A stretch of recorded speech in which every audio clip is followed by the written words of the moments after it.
নমস্কার, কেসি blog and কিচেনে সবাইকে স্বাগত। আজ আমি শেয়ার করব আপনাদের সঙ্গে এক নিরামিষ স্বাস্থ্যকর এক রেসিপি। এটা খেতে যেমন যত তাড়াতাড়ি হয়, খেতেও ততই বেশি সুন্দর হয়। চলুন দেখে নিই আমি কিভাবে বানাচ্ছি। আপনারাও দেখে নিন আমি কিভাবে বানাচ্ছি। দেখুন, আমি 2-3 চামচের মতো মুগ ডাল নিয়েছি। মুগ ডাল নিয়ে সেটাকে আমি শুকনো কড়াইয়ের মধ্যে একটু রোস্ট করে নেব। এটা কিন্তু লো টু মিডিয়ামে রোস্ট করে যেতে হবে, কেন কি না হলে পুড়ে গেলে জিনিসটা ভীষণই খারাপ লাগবে। দেখুন, আমার লাল লাল হওয়া পর্যন্ত আমি ভেজে নিলাম। খুব ভালো করে ভেজে নিতে হবে। এটা ভাজা আমার হয়ে গেছে। হয়ে যাওয়ার পরে এটাকে আমি ধুয়ে ভালো করে জল ঝরিয়ে একটা বাটিতে আমি ওইদিকে রেখে দিলাম। তারপর এইদিকে আমি একটা বড় পেঁপের 4 ভাগ করে আমি অর্ধেকটা নিয়েছি, আমার অতটাই দরকার হবে। পেঁপেটার মধ্যে আমি খোসাটা ছুলে নেব। ছুলে নিয়ে ডুমো ডুমো করে কেটে নেব। আমার এইটা পুরো রেসিপিটা আপনারা দেখতে থাকুন, দেখলে আপনাদের ভালোও লাগবে। আর এটা কিভাবে আমি করছি নিরামিষ দিনে, এটা ভীষণই স্বাস্থ্যকর খাবার আর খেতেও ভীষণ ভালো লাগে। আর তত তাড়াতাড়ি এটা হয়েও যায়, খুব বেশি যে সময় লাগে তাও হয় না। আর পেঁপে এমনিতেই তো একটু তাড়াতাড়ি রান্নাও হয়ে যায়।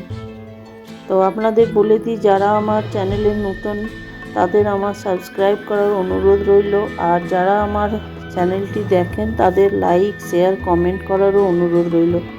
দেখুন, আমি এরকম ডুমো ডুমো করে কেটে নিয়েছি, কেটে ধুয়ে রেখে দিয়েছি। তারপরে এইদিকে কড়াইয়ে আমি সর্ষের তেল দিয়ে পেঁপেগুলোকে ভেজে নেব। পেঁপেগুলোকে আমি সব জলটা ঝরিয়ে, খুব ভালো করে ঝরিয়ে আমি তেলের মধ্যে দিয়ে দিলাম। দিয়ে খুব ভালো করে লো টু মিডিয়াম আছে পেঁপেগুলোকে ভেজে নিতে হবে।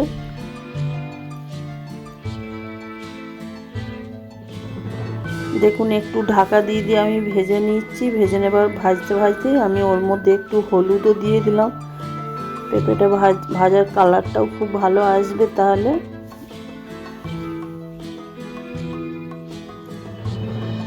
আমি এটার মধ্যে একটা আলুকে আমি 4 টুকরো করে আমি এটার মধ্যে দিয়ে দিলাম। আপনারা চাইলে আলুটা স্কিপও করে যেতে পারেন। আমি অনেক সময় আলু দিয়েও করি, আবার আলু না দিয়েও করি, কিন্তু খেতে সেই একই রকম লাগে, একই টেস্ট লাগে। তারপরে দেখুন, এটাকে আমি খুব ভালো করে নেড়ে চেড়ে নিলাম। একটু ভাজা ভাজা করে নিতে হবে, না হলে আবার পেঁপের কাঁচা গন্ধ থেকে যায়। খুব ভালো করে পেঁপেটাকে ভেজে নিলাম। পেঁপে আর আলু ভাজা হয়ে গেছে। আমি একটা উঠিয়ে একটা বাটির মধ্যে রেখে নেব।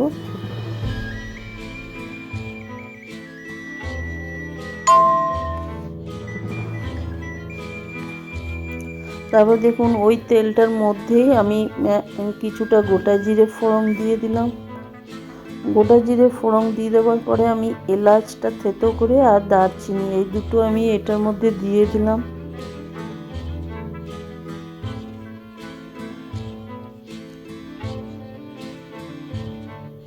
এটা তেলের মধ্যে ততক্ষণই ভাজা ভাজা হতে হতে আমি একটা তেজপাতাকেও এর মধ্যে আমি দিয়ে দিলাম। দিয়ে একটুখানি আদা গ্রেট করে দিয়ে দিলাম। নিরামিষ তরকারিতে আদাটা দিলেও ভীষণই ভালো লাগে।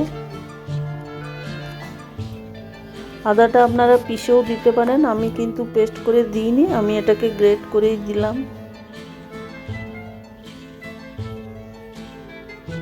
নিরামিষ দিনে এই ধরনের তরকারি খুব ঝটপট হয়েও যায়। ভাত রুটি দুটোর সাথেই খেতে কিন্তু ভীষণই ভালো লাগে। তারপর দেখুন, একটা আমি বড় টমেটোকে ছোট করে কেটে নিয়েছি, আর 2-3টে লঙ্কা আমি ছোট ছোট করে কেটে ওই তেলের মধ্যে আমি দিয়ে নেড়ে চেড়ে নেব। আর টমেটোটা ততক্ষণই ভাজবো ততক্ষণ না নরম হচ্ছে, সমানে এটাকে নেড়ে যেতে হবে।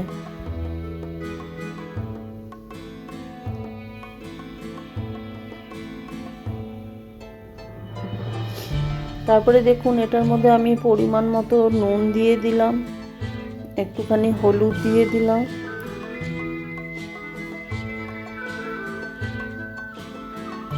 একটু ধনে গুঁড়ো দিয়ে দিলাম, 1-2 চামচ ধনে গুঁড়ো দিয়ে দিলাম। তারপরে 1 চামচ আমি জিরে গুঁড়ো দিয়ে দিলাম। জিরের মধ্যে কিন্তু আমি গোলমরিচ আর একটু সামান্য হলুদ দিয়ে বাড়িতেই ডাস্ট করে রেখেছি, সেটাই আমি 1 চামচ দিয়ে দিলাম। তারপরে এটা আমি জল দিয়ে দিয়ে সমানে ভেজে নেব।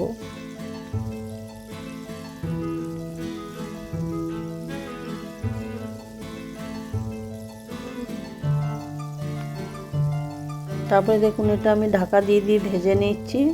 টমেটোটাও আমার নরম হয়ে এসছে। তারপরে আমি ওই যে মুগ ডালটা আমি রোস্ট করে ধুয়ে ভালো করে ধুয়ে নিয়ে আমি ভিজিয়ে রাখিনি, জলটা ঝরিয়েই রেখেছি, কিন্তু ওটা ভিজে গেছিলো বলে একটুখানি সামান্য ভেজা ভেজাও হয়ে গেছে। এবার আমি ওইটা ওই মশলার মধ্যে দিয়ে একটুখানি কষে নেব।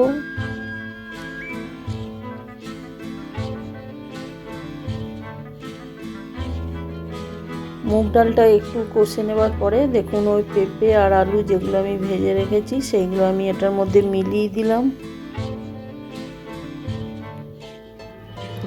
মিলিয়ে দেওয়ার পরে এটা খুব ভালো করে কিন্তু নেড়ে চেড়ে নিতে হবে, খানিকক্ষণ ধরে এটা কষে নিতে হবে। যত কষা হবে নিরামিষ তরকারি, যত ভাজা হয় ততই খেতে ভীষণই ভালো লাগে।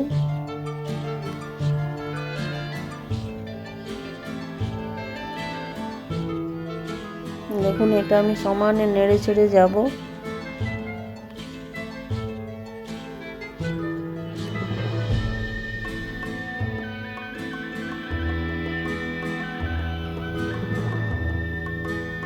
এই ধরনের তরকারি কিন্তু খুব তাড়াতাড়ি, পেঁপের তরকারি ভীষণই তাড়াতাড়ি হয়ে যায়।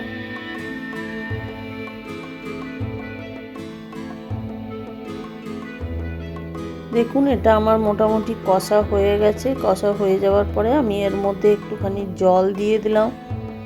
জলটা আমি কিন্তু হালকা গরম করেছি, সেই গরম জলই আমি এর মধ্যে দিলাম। দিয়ে দেওয়ার পরে দেখুন আমি এটা ঢাকা দিয়ে 5-7 মিনিট ফুটিয়ে নেব, কেন কি পেঁপে খুব যে বেশি সময় লাগে না সেদ্ধ হতে। 5-7 মিনিট পর আমি ঢাকাটা খুলে দেখছি, দেখুন আমার আলুটাও সেদ্ধ হয়ে গেছে, পেঁপেটাও হয়েছে, আর দেখুন ডালটাও আমার মোটামুটি সেদ্ধ হয়ে গেছে। ডালটা কিন্তু একদম গলে যাবে না, সেদ্ধ হবে, অথচ একটু দানা দানা থাকবে, তাহলেই কিন্তু খেতে ভীষণই ভালো লাগে। তারপর দেখুন এই ডালটাও আমার সেদ্ধ হয়ে এসেছে আর পেঁপে আলুও হয়ে গেছে। তারপরে আমি নিরামিষ তরকারি 1 চামচ আমি এটার মধ্যে ঘি দিয়ে দিলাম। ঘি দিয়ে একটুখানি আমি ফুটিয়ে নেবো, কেন কি এটা কাঁচা যে ঘিয়ের গন্ধ সেটাও চলে যাবে। আপনারা কিন্তু ঠিক নামানোর পরেও বা নামানোর ঠিক আগেও দিতে পারেন। আমি একটু আরও আগে দিয়েছি, কেন কি এটা আমি একটু ফুটিয়ে নিলাম। ফুটিয়ে ওইটা ফুটতে ফুটতে তারপরে দেখুন আমি একটু এলাচ আর দারচিনি গুঁড়ো করে রেখেছি গরম মশলা, সেই গরম মশলা আমি এটার মধ্যে দিয়ে দিলাম।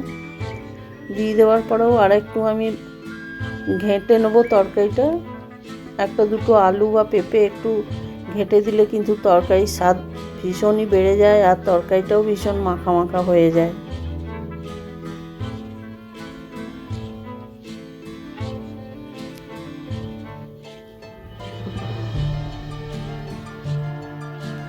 তারপরে দেখুন আমার তরকারিটা হয়ে গেছে। হয়ে যাওয়ার পরে আমি ঢাকা দিয়ে এটাকে আমি স্ট্যান্ডিং টাইমে 5-7 মিনিট রেখে দিলাম।